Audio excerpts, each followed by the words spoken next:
Praise Lord, जय मसीह की। मैं स्टैनली मैकवान, मेरे YouTube channel Hindi Gujarati Bible study में आपका स्वागत है।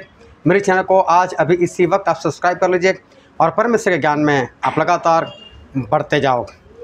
बाप रे बाप, ये क्या हो गया। पहले जो विश्वासी लोग थे, पहले जो मसीह लोग थे, उनके कैसे हालात थे, और आज जो मसीह लोग हैं उनके कैसे हालात थे। वो लोग किसी परिस्थितियों में जीवन जी रहे थे और आज कैसी परिस्थिति आ चुकी है। उन ज़माने में लोगों का विश्वास कैसा था और आज के ज़माने में विश्वासी लोगों का विश्वास कैसा है। ऐसी क्या हालात है कि मुंह से ऐसे शब्द निकल जाते हैं, बाप रे बाप, क्या होने वाला है। जो होने वाला है वो जानने के लिए मेरे साथ इस वीडियो में अंत तक बने रहो।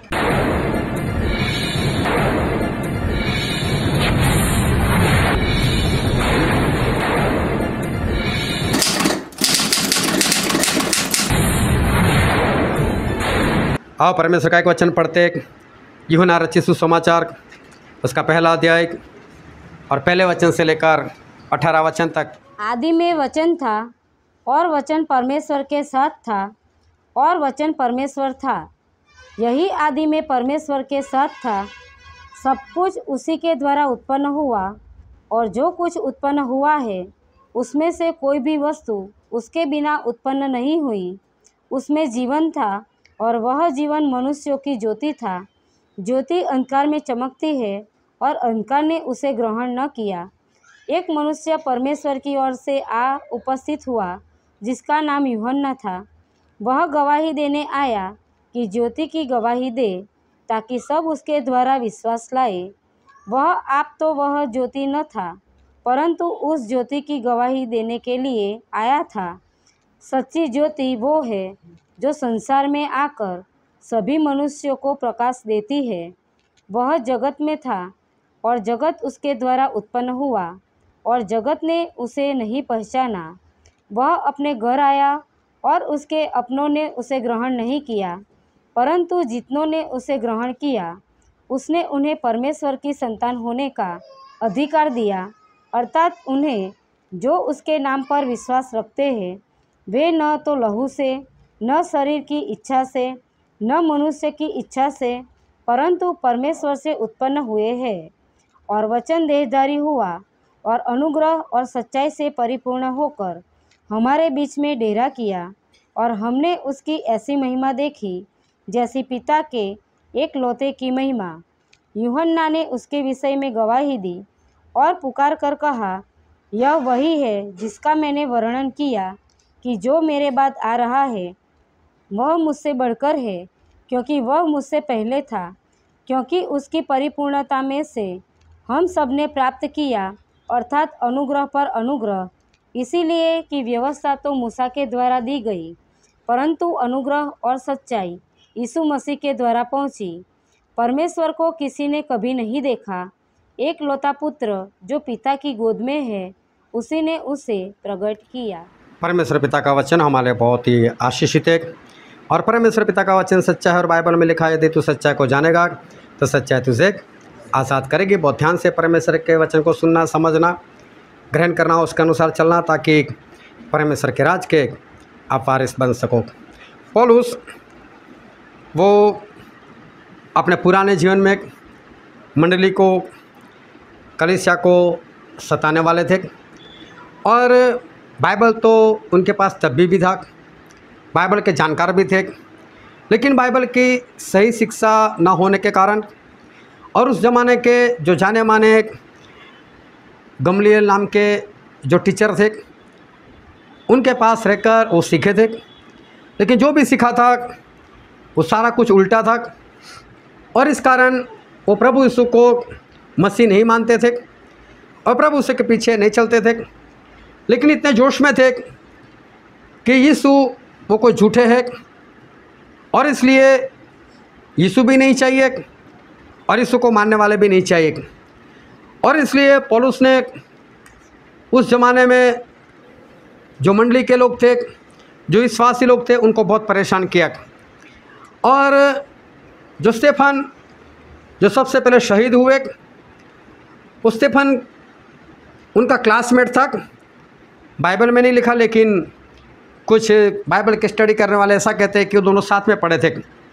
वो साथ में पढ़े हो या ना पढ़े हो, लेकिन उनके ऊपर पत्थरवा करना था, पत्थरवा कर कर मार देना था। उसमें सम्मति इस पौलुस की भी ज़रूरी थी। और पौलुस ने बोला हाँ मार दो इसको। और पौलुस उसी जगह पर थे और जो लोग पत्थरवा कर रहे थे उनके कपड़े की देखभाल ये पौलुस कर रहे थे। उन्होंने इतना लोगों को सताया, इतना लोगों को सताया कि यरूशलेम को छोड़कर जो विश्वासी लोग थे वो वहाँ से सब भाग गए।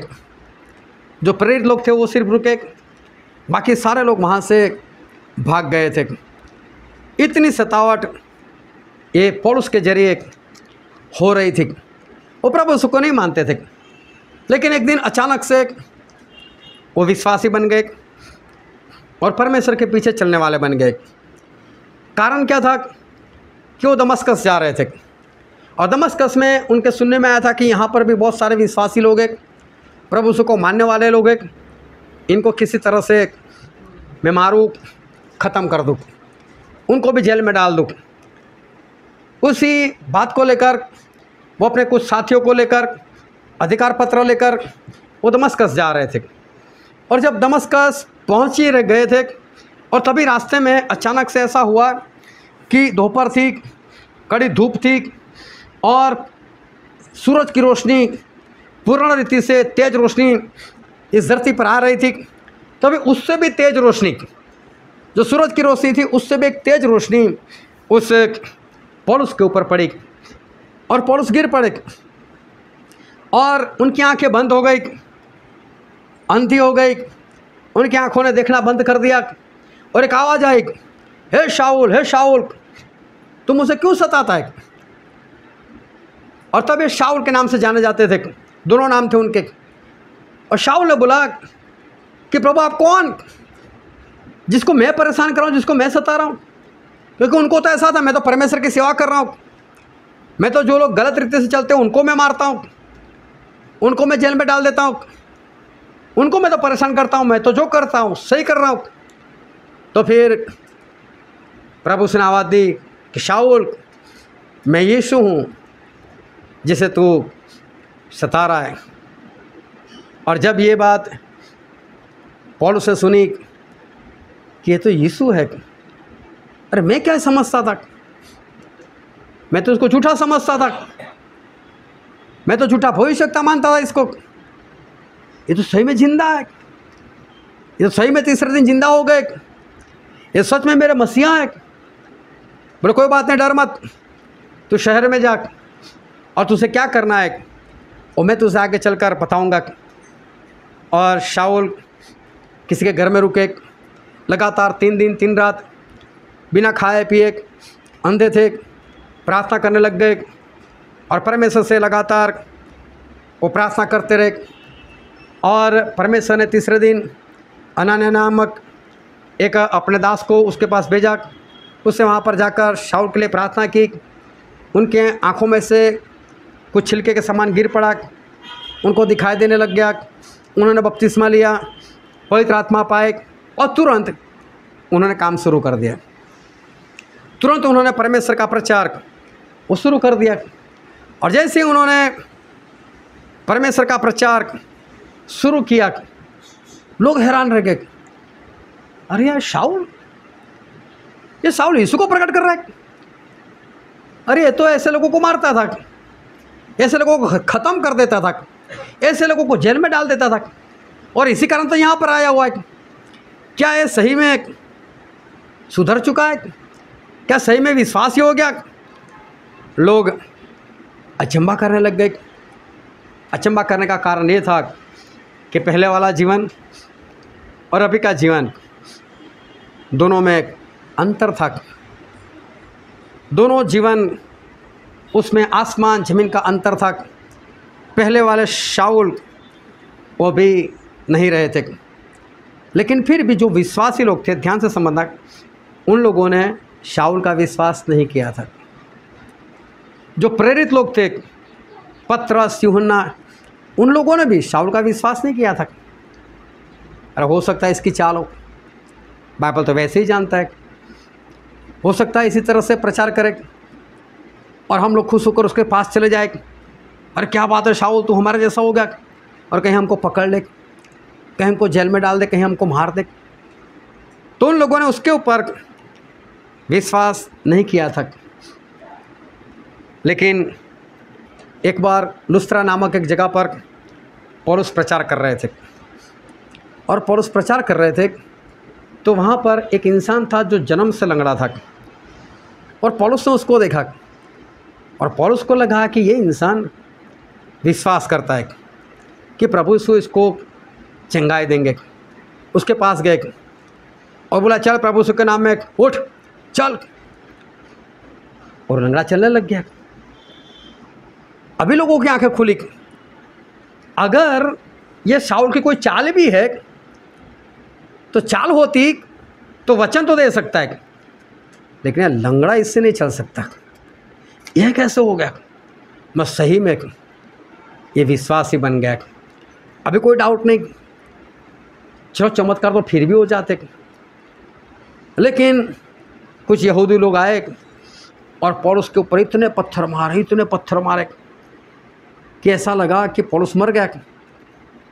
उनको घिसट कर शहर से बाहर जाकर फेंक दिया और वो लोग चले गए वहाँ से। लेकिन कुछ विश्वासी लोग पौलुस के साथ थे। पौलुस ने आंखें खोली, खड़े हो गए जैसे कुछ हुआ ही नहीं। बोले क्या करना है? बोलो चलो वापस शहर में चलो, उसमें कौन सी बड़ी बात है। अरे आपको पत्थर मार मार कर घसीट कर यहाँ पर फेंक दिया, अरे कोई बात नहीं, चलो शहर में फिर प्रचार। अभी तो सबके दिमाग में आ गया नहीं यार, अभी कोई चाल नहीं हो सकती। प्रभु यीशु के लिए मार खाने वाला है, तो इतने पत्थर खाने वाला। और उसके बाद तो सभी को पता चल गया कि शाऊल नहीं, शाऊल तो अभी पौलुस है, ये सताने वाला नहीं है, ये तो कलीसिया को बनाने वाले हैं, ये तो प्रभु यीशु के विरोधी नहीं है, ये तो अभी प्रभु यीशु को मानने वालों में से मुर्दे को जिलाया। सभी लोग समझ गए कि नहीं, सही में पौलुस के अंदर वो बात है जो एक चेले में होनी चाहिए।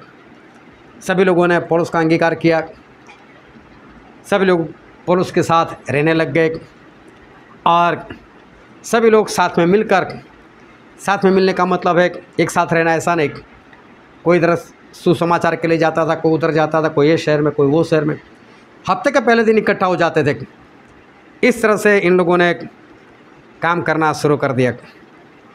पौलुस का पुराना जीवन और सही में बहुत भयानक सा था। जो पुराना जीवन था उसमें उन्होंने बहुत लोगों को मारा, ख़त्म भी कर दिया, जेल में भी डाला, बहुत कुछ किया था। परमेश्वर के विरोध में इतना काम, परमेश्वर के लोगों के विरोध में इतना काम। और कैसे कोई विश्वास करे कि पौलुस वो सुधर भी सकते, और पौलुस इस तरह से बदल जाएंगे। लेकिन सभी लोगों ने इस बात के ऊपर विश्वास किया कि हाँ, पौलुस सही में बदल चुके। लेकिन सभी लोगों ने जो विश्वास किया उसका सच्चा कारण क्या था? क्यों लोगों ने पौलुस के ऊपर विश्वास किया कि सही में पौलुस बदल चुके? चलो इस बात को हम आगे चलकर देखेंगे, लेकिन इस बात को याद रखना। और पहले यूहन्ना में ऐसा लिखा है, पहला यूहन्ना उसका पहला अध्याय और वचन 7। पर यदि जैसा वह ज्योति में है वैसे ही हम भी ज्योति में चले तो एक दूसरे से सौभाग्यता रखते हैं, और उसके पुत्र यीशु का लहू हमें सब पापों से शुद्ध करता है। हालेलुया। सब जागते रहना।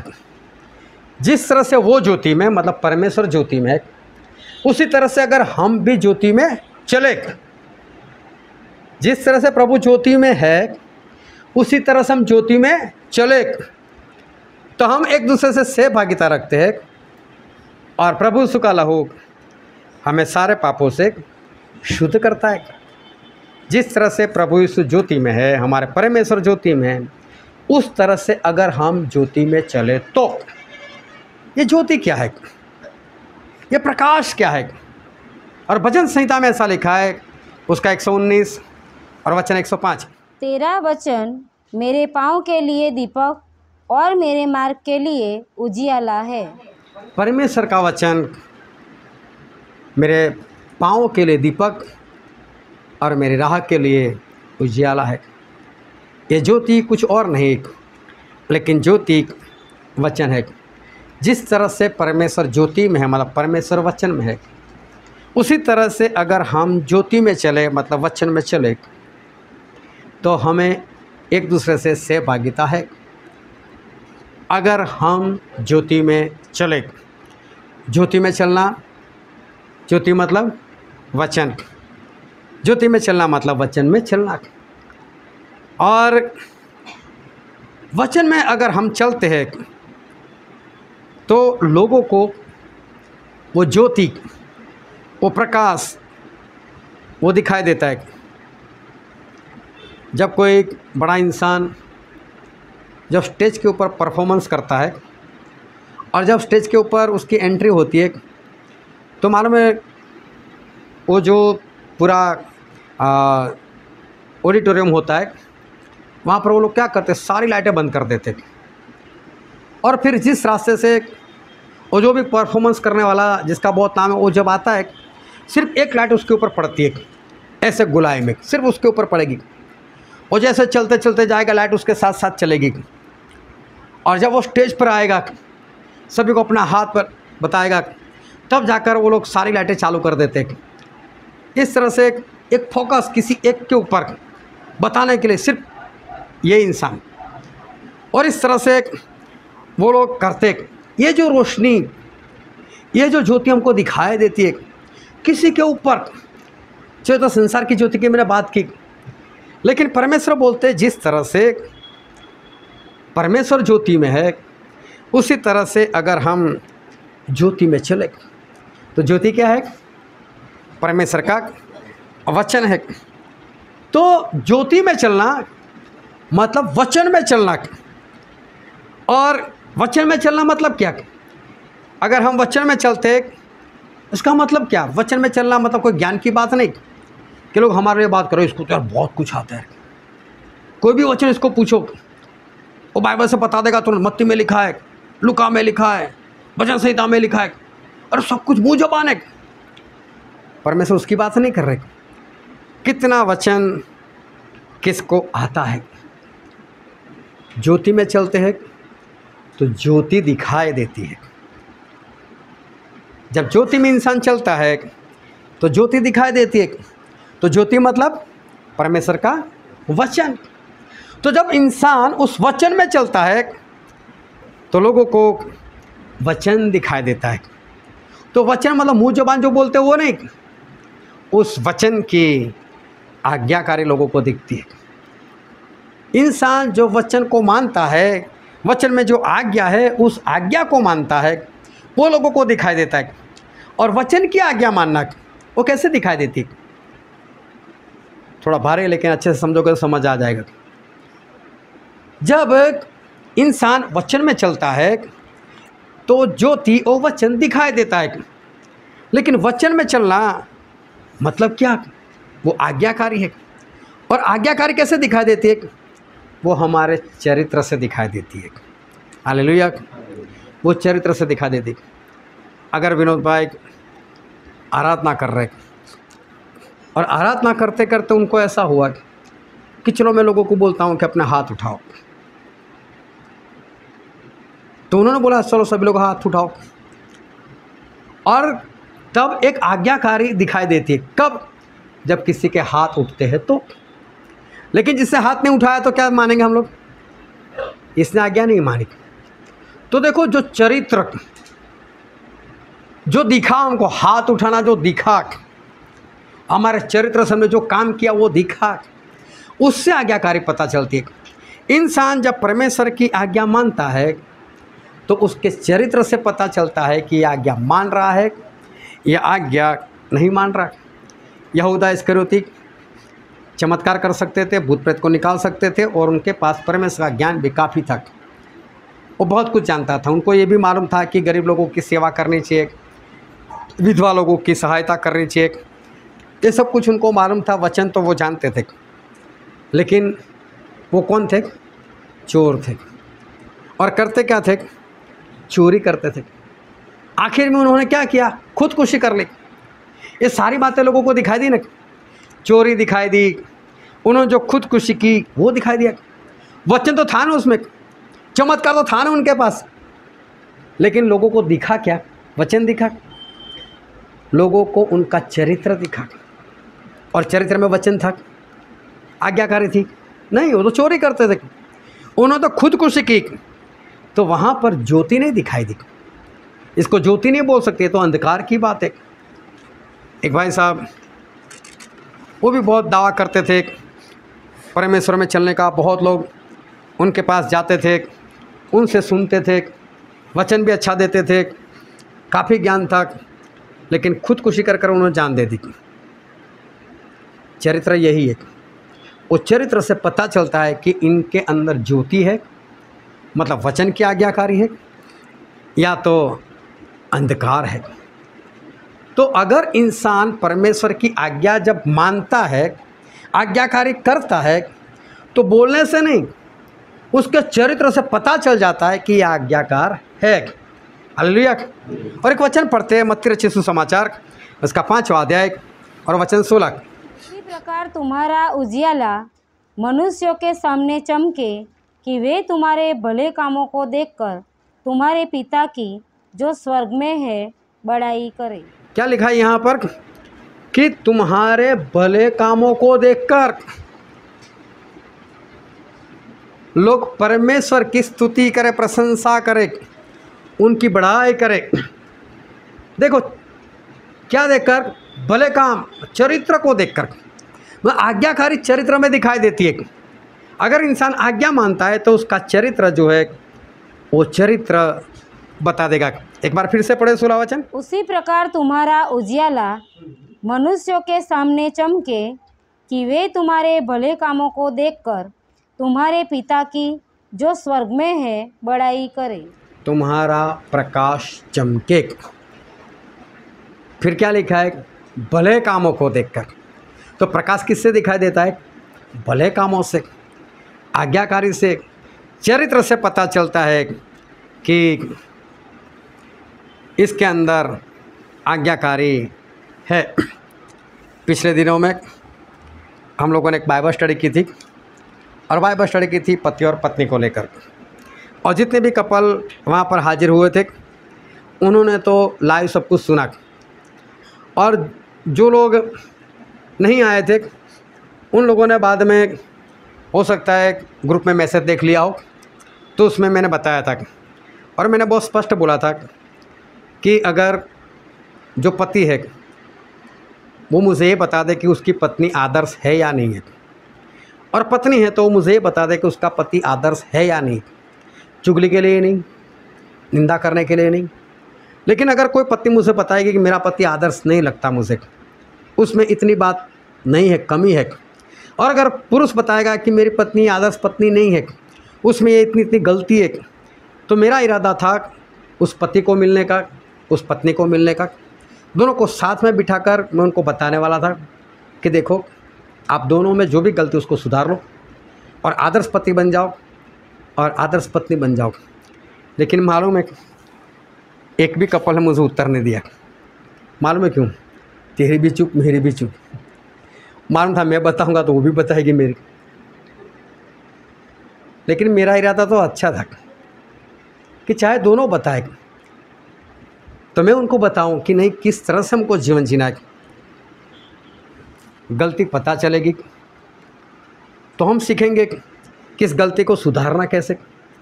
लेकिन तो देख, तू भी मत बोलना मेरे बारे में, मैं भी तेरे बारे में नहीं बोलूँगा।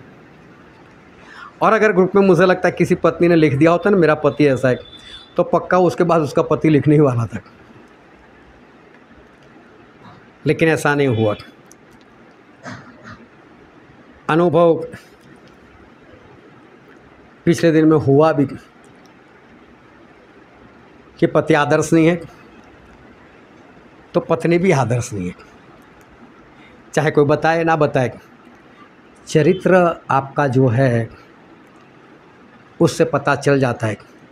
चरित्र को इंसान छुपा नहीं सकता, वो कभी ना कभी वो बात अंदर से बाहर आ ही जाएगी और पता चल ही जाएगा कि इंसान वो कैसा है। पतरस और यूहन्ना प्रभु यीशु के मरने के बाद जब वो स्वर्ग में चले गए तब और चर्च में जा रहे थे और वहाँ पर सुंदर नाम का एक दरवाज़ा था। वहाँ पर एक जन्म से लंगड़ा भिखारी था, भीख मांग रहा था।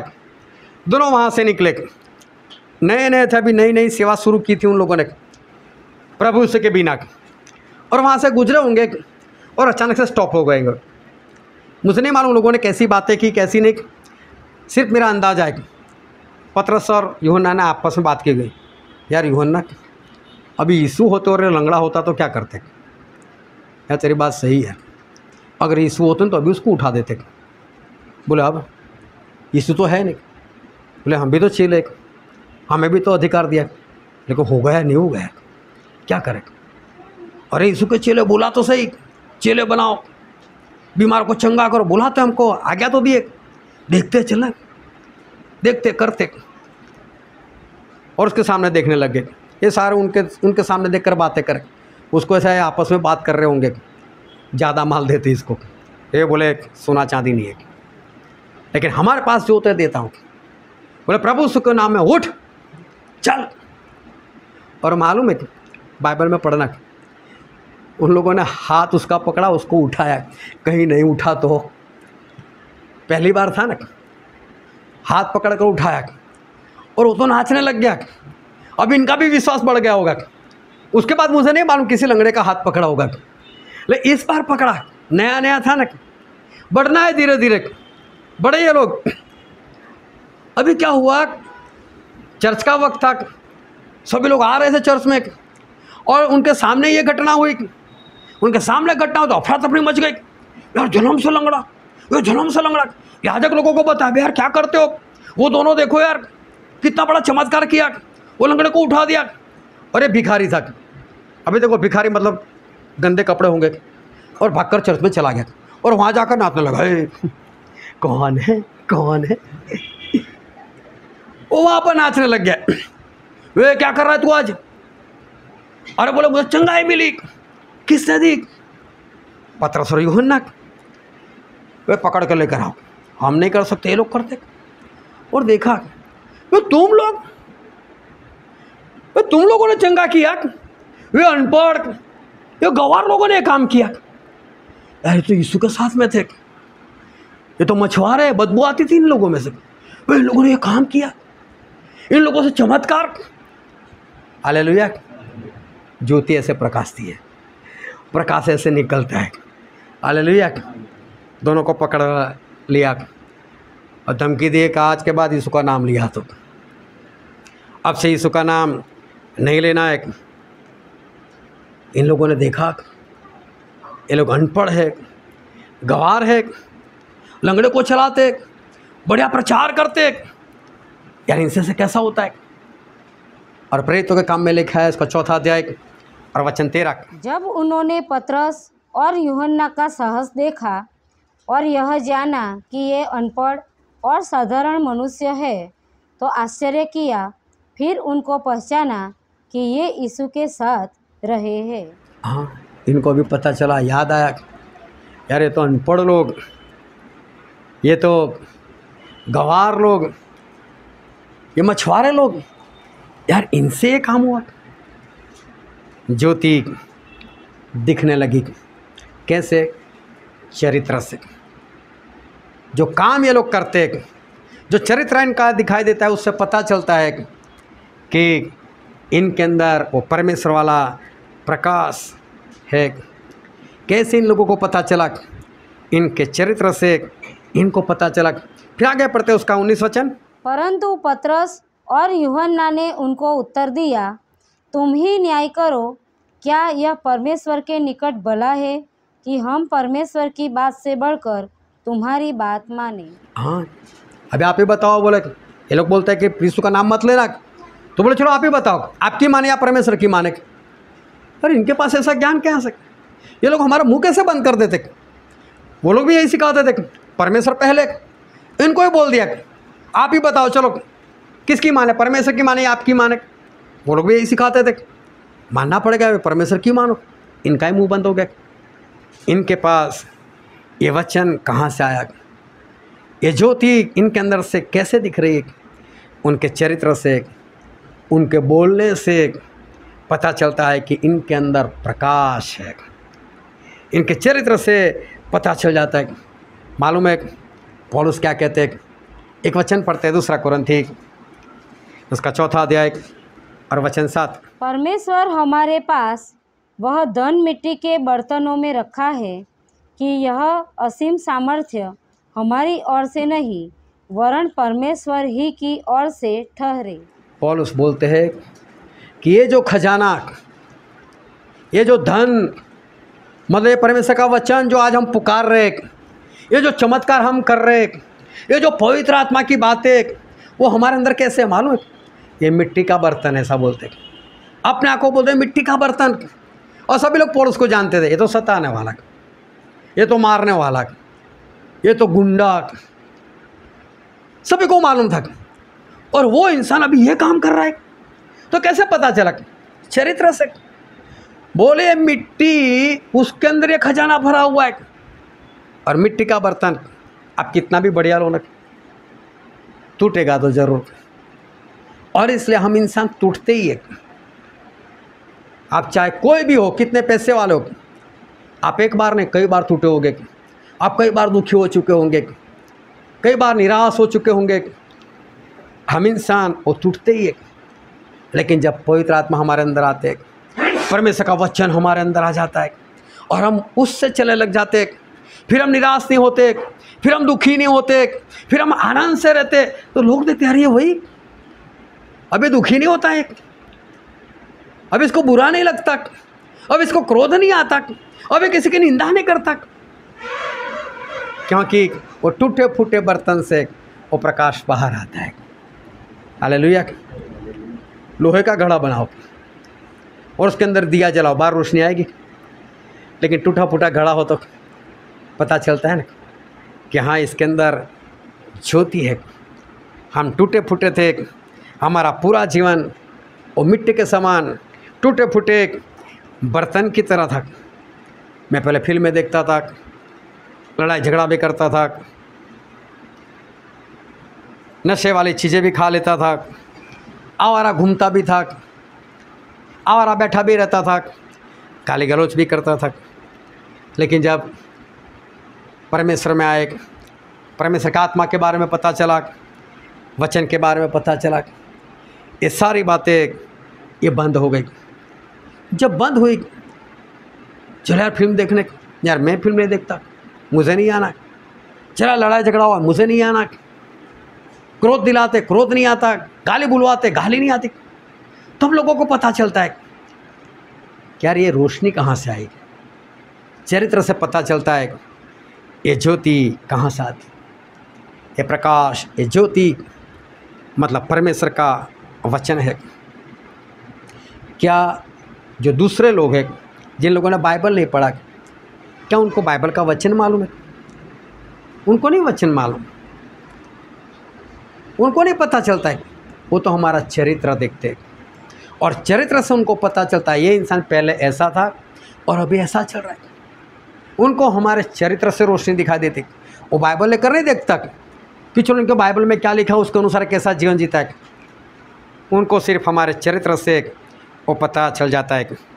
क्या आज आपके चरित्र में एक नई बात दिखाई देती है? क्या लोगों को पता चलता है कि जो पुराने वाली बात थी वो अभी नहीं रही और आपके चरित्र में एक नई बात आ गई? मालूम है प्रभु यीशु क्या कहते थे? एक वचन पढ़ते हैं मत्ती रचित सुसमाचार उसका 5वां अध्याय और वचन 14।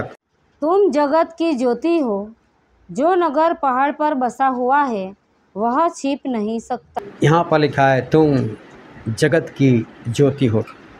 किसको बुलाए? हालेलुया। किसको बोला प्रभु ने कि तुम जगत की ज्योति हो। किसको बोला? सुना नहीं देता? हमको बोला। हम कौन है? परमेश्वर की ज्योति। परमेश्वर सब तुम जगत की ज्योति हो। ज्योति मतलब परमेश्वर का वचन। ज्योति कब दिखती है? चरित्र से दिखती है। तो परमेश्वर प्रभु यीशु ऐसा कहते हैं कि तुम जगत की ज्योति हो। अभी देखो एक सवाल करता हूँ, क्या सूरज में प्रकाश है? आया ना? है, सूरज में प्रकाश है, सूरज में ज्योति है। अगर उसमें ज्योति है, उसमें रोशनी है, तो क्या कंबल ओढ़ कर निकलेगा वो? मेरी ज्योति में किसी को ना दिखाऊं, वो ऐसे ही निकलता है और उसकी रोशनी सभी को दिखाई देती है। क्या वो अपना प्रकाश, सूरज अगर खुद चाहे तो अभी छुपा सकता है? वो अपना प्रकाश, अपनी रोशनी, अपनी ज्योति वो छुपा नहीं सकता। और ये प्रकाश क्या है? हमारा चरित्र। क्या कोई अपना चरित्र छुपा सकता है? चरित्र बाहर आ ही जाएगा। आप जो भी करते हो, जो भी आपके अंदर है, चाहे ज्योति चाहे अंधकार, लेकिन वो बाहर आ ही जाएगा सभी के सामने। कितना भी कंट्रोल करो, कुछ भी करो, लेकिन ये ज्योति या अंधकार वो बाहर आ ही जाएगा। क्या कहते हैं मालूम है प्रभु यीशु? एक बार फिर से पढ़ते हैं, मत्ती इसका 5वां अध्याय 14 वचन। तुम जगत की ज्योति हो। जो नगर पहाड़ पर बसा हुआ है वह छिप नहीं सकता। जो शहर पहाड़ पर बसाया है वो छुप नहीं सकता। क्यों? वो ऊंचाई के ऊपर है और ऊंची चीज़ दूर से दिखती है। चाहे हमारा घर दिखे ना दिखे, पहाड़ लोगों को दिखेगा। आप जब वडोदरा से आओ तो आपको मेरा घर नहीं दिखेगा, जबकि उसके पहले आता है।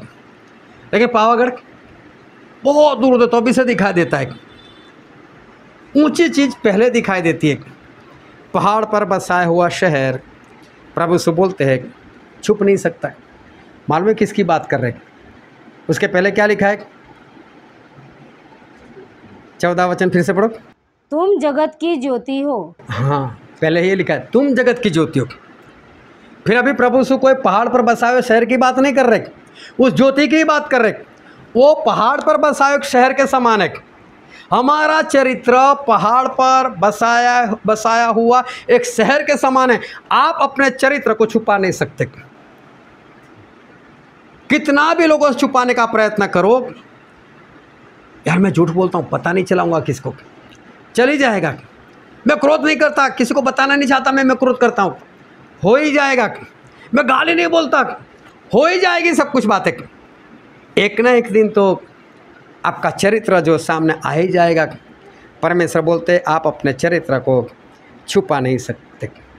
चाहे वो चरित्र में ज्योति हो तो भी, चाहे उस चरित्र में अंधेरा हो तो भी, प्रकाश हो तो प्रकाश दिख जाएगा और अंधेरा होगा तो अंधेरा दिख जाएगा। आपका चरित्र सब कुछ दिखाई देगा, सब कुछ लोगों को बता देगा कि अंदर क्या है। एक लड़का था, उसने मोमबत्ती जलाई, अंधेरे में मोमबत्ती जलाई तो प्रकाश हो गया। अभी कोई था इंसान, उस लड़के को सवाल कर दिया कि प्रकाश कहाँ से आया? मतलब तूने मोमबत्ती जलाई तो प्रकाश कैसे आ गया? कहाँ था वो? यहाँ पर आ गया। अब ये लड़का समझ गया कि सिर्फ परेशान करने वाली बात है, ये पूछने वाली क्या बात है? मोमबत्ती जलाई तो हो गया प्रकाश, तो कौन सी बड़ी बात? एक उसका प्रश्न है, कहाँ से आया हो, पहले कहाँ तक? इसने मोमबत्ती बुझा दी। वो तू बता गया कहाँ? तो प्रकाश या अंधकार वो आपके अंदर ही है, वहीं से बाहर निकलता है। आपके चरित्र से वो पता चल जाता है, वहीं से आता है, वहीं से दिखाई देता है लोगों को। जैसा चरित्र, उससे पता चल जाएगा कि इसके अंदर अंधेरा था या तो इसके अंदर प्रकाश था। जो वचन आज हमने पढ़ा था यूहन्ना रचित सुसमाचार उसका पहला अध्याय और 118 वचन। और यूहन्ना जो प्रभु यीशु के चेले थे उन्होंने एक यीशु समाचार लिखा और उन्होंने यहाँ पर प्रभु यीशु के बारे में काफ़ी बात बताई, लेकिन उन्होंने सारा जोर लगाया ज्योति के ऊपर, प्रकाश के ऊपर उन्होंने पूरा जोर लगाया कि प्रकाश है, प्रकाश है, प्रकाश है। और प्रकाश क्या है वो उन्होंने यहाँ पर बात बताई। और उसमें एक वचन पढ़ते हैं, उसका 9 वचन पढ़ो तो। सच्ची ज्योति वो है जो संसार में आकर सभी मनुष्यों को प्रकाश देती है। हालेलुया। सच्ची ज्योति वो है, इसका मतलब ज्योति अलग अलग है, लेकिन एक सच्ची ज्योति है। वो सच्ची ज्योति इस संसार में आकर संसार के लोगों को भी ज्योति देती है। प्रकाश वो है जो इस संसार में आकर लोगों को प्रकाश देता है। मतलब ज्योति अपने लिए नहीं है, ज्योति छुपाने के लिए नहीं है, प्रकाश छुपाने के लिए नहीं है, लेकिन लोगों को दिखाने के लिए। अभी तो ज़माना बदल गया, हमारे घर में LED लाइट आ गई। किस लिए? प्रकाश के लिए। उसको छुपा कर रखना, किसको नहीं बताऊंगा इसमें से प्रकाश निकलता है, नहीं, बताने के लिए रखे इसको, जला जला कर बताएंगे देखो हमारे घर में ये है, हमारे घर में वो है। तो ज्योति, सच्ची ज्योति वो है जो इस संसार में आकर लोगों को प्रकाश देती है। ध्यान से समझना है, क्या आपके जीवन में वो ज्योति है जिससे लोगों को, संसार के लोगों को ज्योति मिलती हो? क्या आपका चरित्र है ऐसा जिससे लोगों को प्रकाश मिलता हो, लोगों को परमेश्वर की बात दिखाई देती हो? क्या आपका खुद का चरित्र ऐसा है कि लोगों को वचन की आज्ञाकारी दिखती हो, उसमें वचन का प्रकाश वो दिखता हो? शुरुआत के लोग देखना प्रकाशित लोग थे। शुरुआत की कलीसिया को देखना, पतरस को देखो, यूहन्ना को देखो, पौलुस को देखो, किस किस का नाम बताऊं, लेकिन नए नियम में देखो सभी लोगों को कितना प्रकाश था उनमें, कितनी आज्ञाकारी थी। ये अनपढ़ लोग, गंवार लोग, हम तो हाथों से टारगेट बना सकते फिर भी नहीं बनाते, दिमाग में बैठकर रखते थे टारगेट, आज ये काम करना है, कल वो काम करना है, इधर जाना है, उधर जाना है, ये करना है, वो करना है। और देखो कभी घर में नहीं बैठते थे, क्या प्रकाश था उनके अंदर। और आज के विश्वासियों को देखो, शुरुआत की कलीसिया को देखो और आज के लोगों को देखो, क्या उनका विश्वास था। एक साथ में रहते थे। क्या प्रेरितों के काम पढ़कर आपको कहीं पर दिखाई देता है कि पौलुस से जाकर किसी की निंदा की? क्या आपको कहीं पर जाकर दिखाई देता है कि यूहन्ना ने जाकर किसी की निंदा की, किसी के बारे में बुरी बात बताई? क्या कभी आपको पता चलता है कि पतरस, यूहन्ना, पौलुस, याकूब ये लोग ऐसे कुछ काम करते थे? इनके अंदर अंधकार वाली कोई बात नहीं थी। ये लोग बैठे भी नहीं रहते थे, इनके पास गाड़ी नहीं थी, पशु नहीं थे, हर रोज चलते चलते लेकिन निकल ही जाते थे। पता नहीं होता था कितने किलोमीटर चलना है, कहाँ तक पहुँचना है, और फिर भी लगातार भागते रहना। पुराने नियम एक बड़े भविष्यवक्ता हो गए, उनका नाम था एलीशा। एलीशा के साथ रहते थे। एलीशा जबरदस्त भविष्यवक्ता थे, जिंदा ऊपर चले गए, वो भी आग के बनाए हुए रथ में भावंडर में होकर स्वर्ग में चले गए।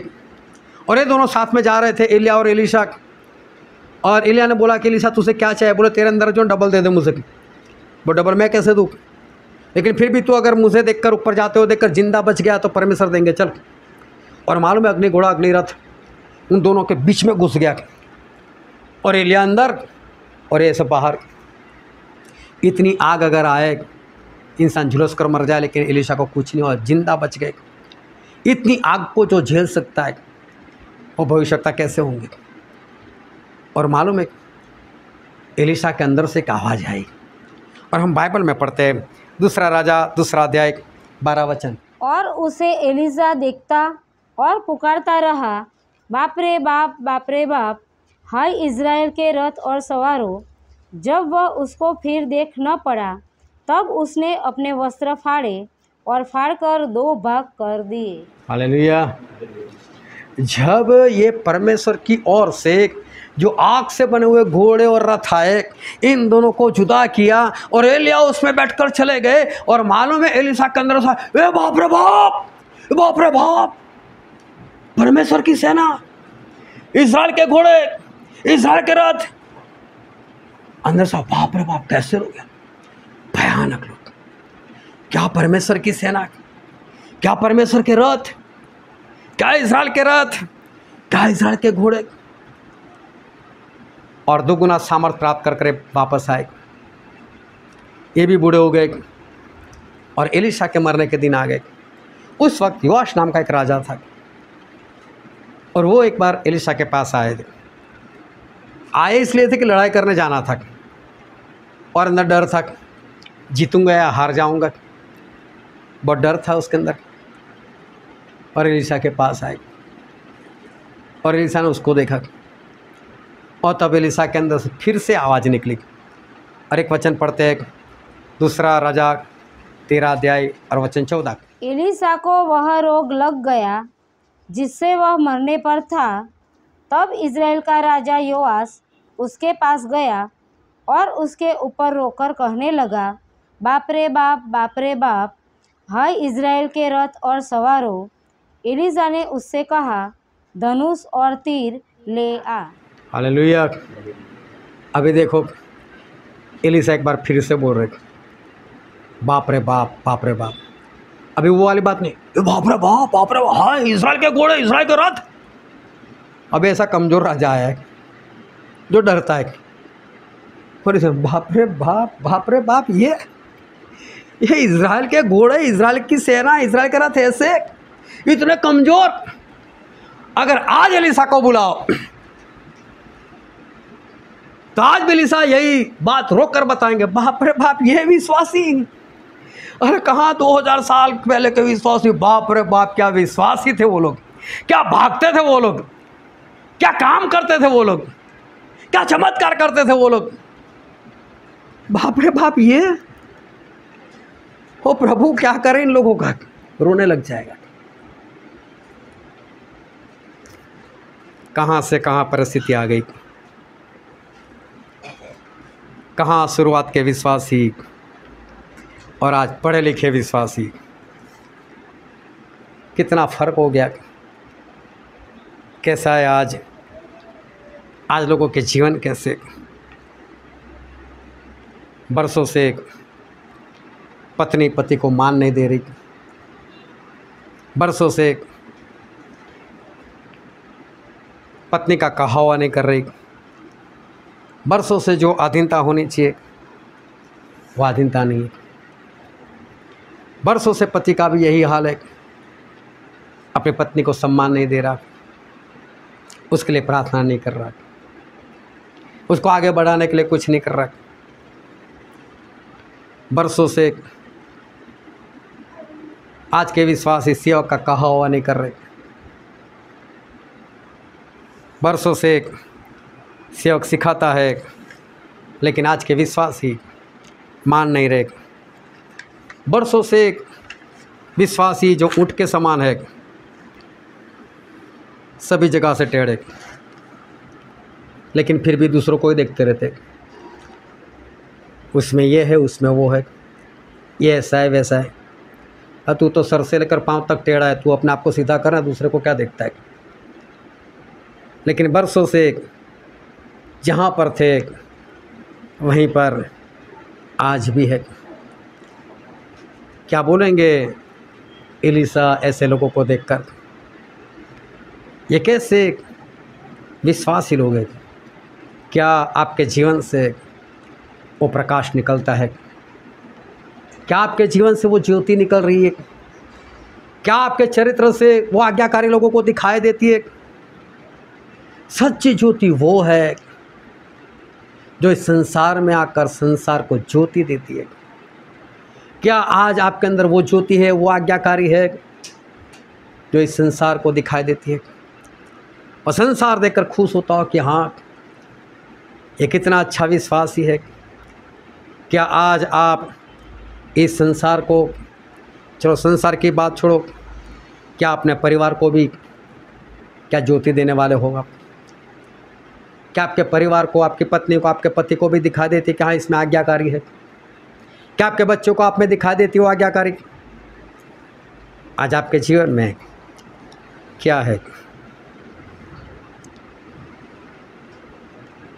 जो भी सीखे उसमें से कुछ याद नहीं, ना टारगेट, ना व्यर्थ मेहनत, करने की इच्छा हो तो इंसान कर पाएगा, लेकिन इच्छा ही न हो तो कौन सा विश्वासी क्या काम कर पाएगा? आज इंसान के अंदर वो बात नहीं। पिछले संडे जो मैसेज था यूट्यूब पर एक लेडी ने सुना, उसने मुझे फ़ोन किया, बोला आप स्टैनली भाई बोल रहे हो? बोला मैं वही बोल रहा हूँ। बोले मैं अभी आपका एक वीडियो देख रही थी। मैं बोला हाँ बताओ क्या हुआ? बोले उस वीडियो में ये सारी बातें थी और आप बार बार बोले जा रहे हो लक्ष्य लक्ष्य लक्ष्य, टारगेट टारगेट टारगेट बोले जा रहे हो। बोले मैं हिंदू धर्म से आई हूँ और मैं विश्वास करती हूँ, और मैं जो विश्वास करती हूँ उसका कारण यही यूट्यूब, बस मैं किसी की संगति में नहीं जा रही, मेरे पास कोई संगति नहीं। क्या आप मुझे अपने ग्रुप में शामिल करोगे? मेरा इसमें कौन सी बड़ी बात है? मैं आपको बताया करूँगा कब मीटिंग है, कहाँ पर है। बोले लेकिन आप जो इस वचन में चिल्ला चिल्ला कर बता रहे हो टारगेट लक्ष्य टारगेट लक्ष्य, बोले बरसों से मेरी इच्छा ये है कि मेरे माता पिता बचाए जाए, मेरे माता पिता बचाए जाए। मेरे माता पिता 70 के पार हो गए और वो लोग दूसरे धर्म से है और मैं चाहती हूँ उनको बचाऊँ, मेरे से कुछ नहीं हो रहा है। लेकिन आज जब आप चिल्ला चिल्ला कर बता रहे थे तो मुझे याद आया तो मेरा लक्ष्य था, ये टारगेट तो मुझे बनाना है। मैं बरसों सोच रही हूँ कि मैंने कुछ किया नहीं मेरे माता पिता के लिए। क्या आप मेरे माता पिता के पास जाओगे? क्या आप उनको बताओगे? मैं बोला हाँ जाऊँगा। किसी ने यूट्यूब सुनकर उनको याद आया कि हाँ टारगेट होना चाहिए। मेरा टारगेट था, दिमाग से निकल गया और तुरंत फ़ोन किया, तुरंत एक्शन में लिया कि सुना है तो चलो इस काम को अभी पूरा करो। कितनी बड़ी बात है। बिना टारगेट, बिना लिखे कुछ नहीं होता है। बार बार हम लोग सीखे, बस जो हमने सीखा है वो हमको करना है। सच्ची ज्योति वो है जो इस संसार में आकर संसार को भी ज्योति देती है। क्या आज मैं वो सच्ची ज्योति हूँ? क्या मेरे अंदर से ज्योति निकलती है? अगर अंदर से ज्योति नहीं निकलती, इसका दूसरा नाम है अंधकार निकलता है। एक लड़की ने बताया कहीं पर भी शादी करो, मसीह घर में मत करना। क्या देखा होगा उससे? वहाँ पर कोई ज्योति नहीं, सिर्फ अंधेरा तभी। लेकिन ज्योति दिखी होती तो क्या बोलते? मसीह घराने में शादी करो। आज मसीह लोगों के अंदर वो ज्योति नहीं दिखा देती। यहूदा इस्करियोती वचन तो बहुत था उसके अंदर, लेकिन अंदर से बाहर कोई प्रकाश नहीं आ रहा था, कोई ज्योति नहीं आ रही थी, कोई चरित्र नहीं था। जो भी बाहर आ रहा था वो सिर्फ और सिर्फ अंधकार था। कारण क्या था? वो चोर था, वो चोरी करता था। हालेलुया। क्यों यहूदा इस्करियोती के अंदर ज्योति नहीं दिखाई देती थी? क्योंकि उसके अंदर अंधकार था, उसके अंदर चोरी थी, वो चोरी करता था। और जो चोर होता है उसके अंदर से कभी भी ज्योति बाहर नहीं आती। समझ में आ रही है बात?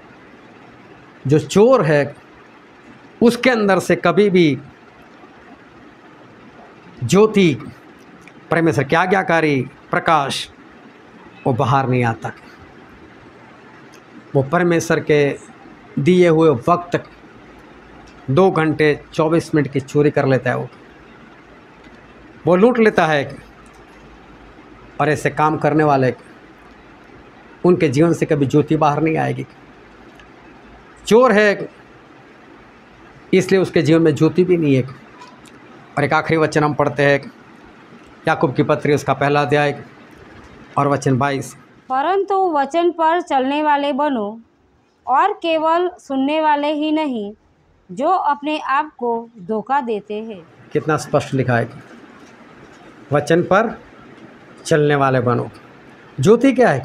वही तो है, वचन पर चलना वही तो ज्योति है। लेकिन जो सिर्फ सुनने वाला है वो किसको धोखा देता है? खुद को धोखा देता है। पिछले संडे सुना, माना नहीं, तो क्या हुए? धोखेबाज हुए। क्या उनके अंदर ज्योति होगी? उनके अंदर ज्योति नहीं है। जो सिर्फ सुनता है लेकिन मानता नहीं, उसके अंदर ज्योति नहीं है। आज इस संसार के प्रति आपका क्या रोल है?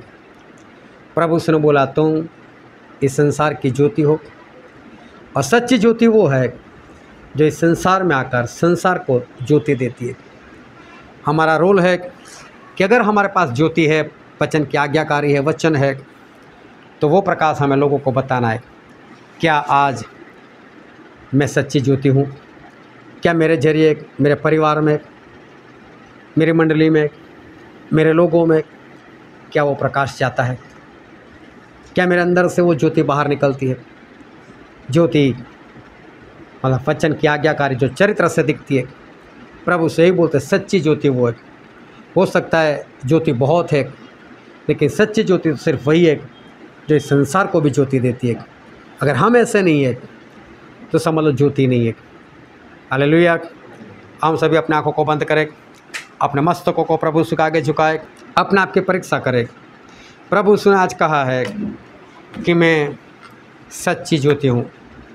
प्रभु ने कहा तुम भी संसार की ज्योति हो। और यूहन्ना लिखते हैं पवित्र आत्मा से पढ़कर कि सच्ची ज्योति वो है जो इस संसार में आकर संसार को ज्योति देती है। अपने आप को जांचो, अपने आप को परखो, क्या आप वो सच्ची ज्योति हो जो आप अपने चरित्र से, आज्ञाकारी से इस संसार को आप ज्योति देने वाले हो? क्या आपके जीवन से आपकी पत्नी, आपके पति, आपके माता पिता, आपके भाई बहन, आपके बच्चे क्या उस ज्योति को देख पा रहे? क्या आपके अंदर सही में वो ज्योति है? अपने आप को जांचो, अपने आप को परखो। आज मैं कहाँ पर हूँ मेरे प्रियो? प्रभु उसको सिर्फ ज्योति की ज़रूरत नहीं है, उनको सच्ची ज्योति की ज़रूरत है जो लोगों को ज्योति दिखाए। वो लोग अच्छे हैं जो लोग प्रभु को नहीं मानते, लेकिन फिर भी उनको जो करना है वो टारगेट बनाकर कर रहे। चाहे नरक में जाने वाले लेकिन फिर भी ईमानदारी से काम कर रहे। तो हमें तो स्वर्ग में जाना है। हम तो सच्चे परमेश्वर को जानते हैं। क्या आज मेरे अंदर वो ज्योति है? ज्योति के पुत्र बनो, ज्योति में आ जाओ, आज्ञाकारी करो और अपनी ज्योति लोगों को इस तरह से बताओ कि बहुत सारी आत्माएं बचाई जाए। ये प्रभु से हमको यही बात पूछने वाले, ये वचन समझने के लिए, ग्रहण करने के लिए, उसके अनुसार चलने के लिए प्रभु की कृपा हम सभी पर होने पाएगी।